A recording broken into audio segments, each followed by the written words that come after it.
Investigate any asymptotes present in the curve defined by xy minus x squared equals 4. All right, well, I know what asymptotes look like, so why don't I graph this guy out? I've got xy, not graph it out, I'm just going to write it out. Xy minus x squared equals 4. I'm going to solve for y, so let's add x squared, u cross out. The guys on the right side don't combine, so that leaves me with xy equals 4 plus x squared. Divide everything by x, and y is now equal to 4 plus x squared over x. Now, we're going to have two asymptotes here. Okay, asymptote number 1 is a vertical asymptote at 0. Any number that makes the denominator equal to 0 is going to give us a vertical asymptote as long as it's not repeated somewhere in the numerator. Okay, so normally if you remember Unit 1, we would factor out everything. Well, you can't factor out the top because it's not factorable.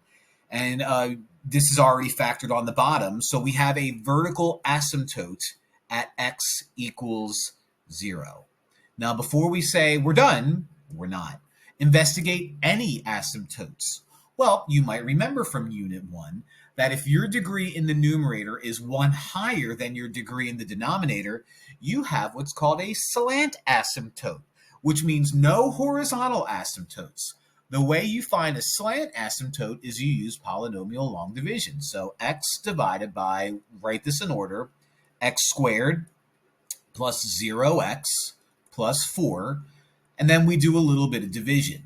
Okay, x times what is x squared? X times x is x squared. Take that x, multiply it to that x, and maybe we'll add a plus 0 there just to make it look better.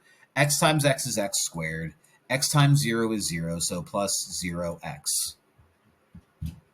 Okay, subtract the entire row, which means subtract that. You get nothing, nothing, nothing, nothing, nothing. Drop down the 4, nothing.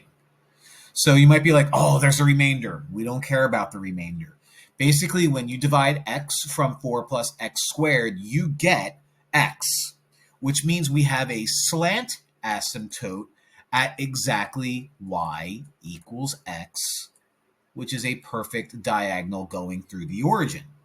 So the asymptotes that we end up with, this guy right here, given to us just like that, are a vertical asymptote at x equals 0 because it makes u undefined, and a slant asymptote at y equals x because we have a degree of 1 higher than down here, and we did polynomial long division, got just x, don't care about the remainder, so we say slant asymptote at the equation y equals x. Wasn't that fun?